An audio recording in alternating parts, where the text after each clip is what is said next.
That was a wildly unserious game. So, Scott Foster versus Chris Paul, the NBA's biggest rivalry at this point. In the second quarter, Warriors down 12 points, and Chris Paul fouled Kevin Durant and did not like the foul call. And then after, in the first half, it was already a very tightly whistled game where there were a lot of touch fouls, a lot of calls. The Suns shot 27 free throws in the first half. It was a very tightly whistled game, and Scott Foster talked about it with Chris Paul and gave him 2 unsportsmanlike conduct technicals and ejected Chris Paul from the game for talking with him. We obviously do not know what was said. Scott Foster himself after the game said that it was for unsportsmanlike conduct and did not elaborate further. And Chris Paul talked to the media, and he said that it is personal between him and Scott Foster. He also called him a bitch after, those technicals viruses, which I loved. Cat also got attacked in there, and it was a 15-point game afterwards. But Chris Paul said it was a personal matter. You were chirping at Scott Foster a bit, so I was just wondering, KD drew contact, he went to the line, and you were... Yeah, it's personal. Yeah, we had a situation some years ago, and it's personal. He and Scott Foster had a situation involving Chris Paul's son even. The NBA knows about it. Everyone in the league knows about it. And yet, Scott Foster is still allowed to referee Chris Paul games. It's kind of crazy to me. And, what's funny, Warriors broadcast, they've been getting a lot of heat on Twitter, and they were talking about how Scott Foster is the, best official in the league, which I find just hilarious, even more afterwards. And Chris Paul also said that, he doesn't like getting teased for talking it out. And I guess they were talking out those foul calls. Scott Foster has a personal vendetta even against Chris Paul because there is a situation involving his son even. And that's it. Chris Paul got ejected for probably not loving those really tightly whistled calls, which, the Warriors are used to it these last couple of years, I would say. But it was a little extreme. The Suns shot like 54 free throws in the end.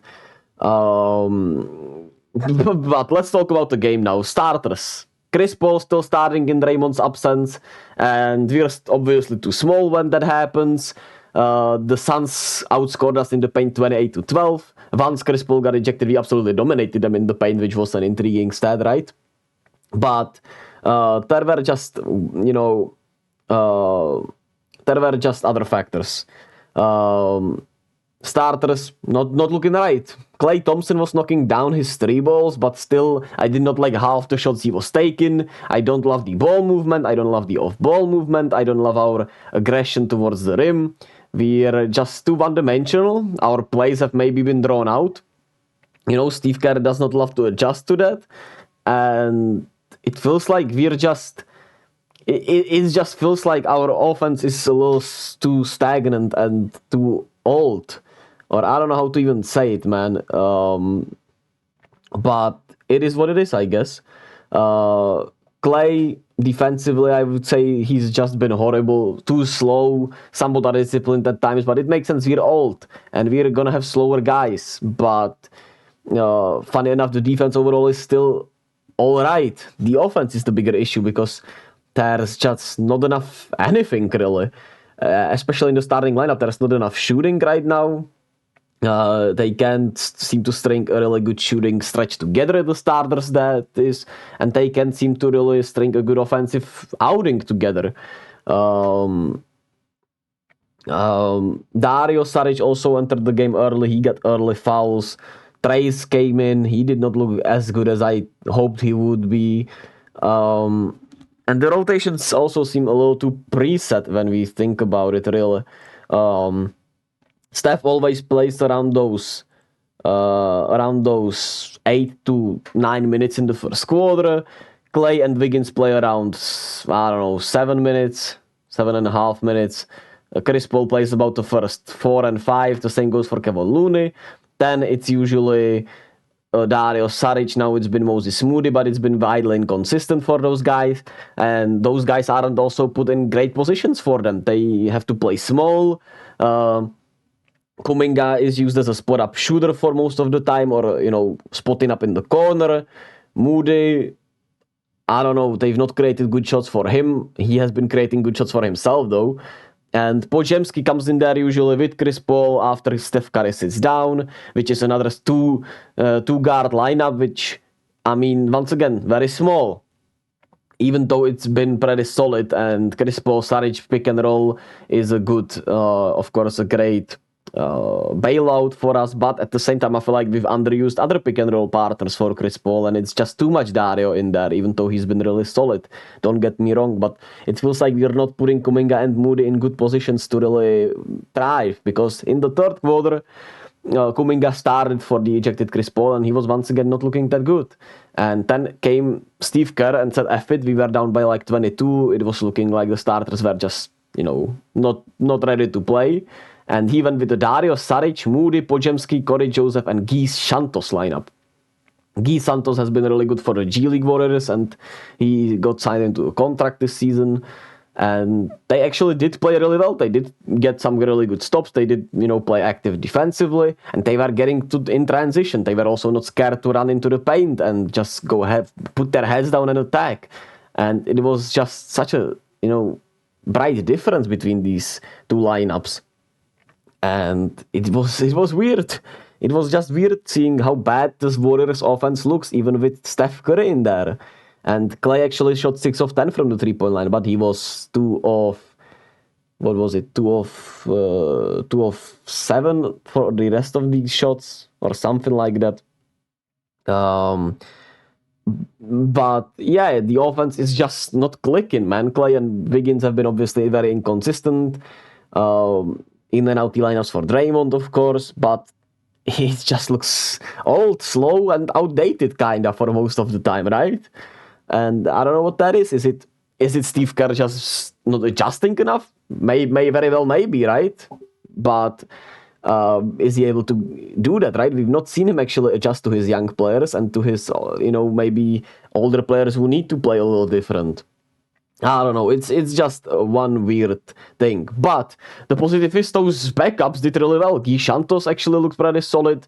He was looking a little lost defensively from time to time, but what do you expect? He got thrown in there against Phoenix, where Kevin Durant was still in there and stuff. And he did a solid enough job bothering them and, running the floor.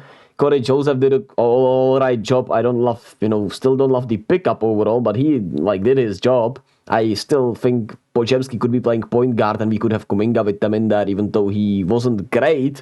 But maybe if you played him with this faster, younger, lengthier lineup, he could thrive in there more than he does with those older guys who have him spotting up in the corner most of the time and not using his strength to his advantages. And Podziemski is the biggest positive. He's showing signs of just a great mentality. He just believes in himself a lot, and he's able to show it on the floor in everything. Kevin Durant was also impressed with that anti-trash talk, which was cool as hell. Trace Jackson-Davis did show something better in that fourth quarter, but it was a disappointing thing that he did not show that earlier. And funny enough, from a 22-point game, it was an actual 3-point game. 3-point game with 18 seconds left, man. The Suns did close it out with free throws, but one of the most bizarre games I've ever watched. Steve Kerr did not put the starters really back in. He put Steph and Clay in there for 3 minutes, and they did not play that well overall once again. So he once again went back to the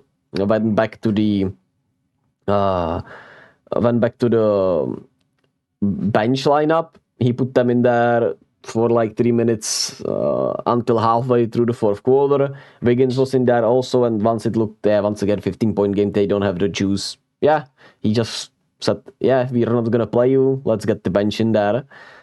And that's it. We lost, but it was at least a valiant effort from the young guys. But one of the most bizarre games I ever watched.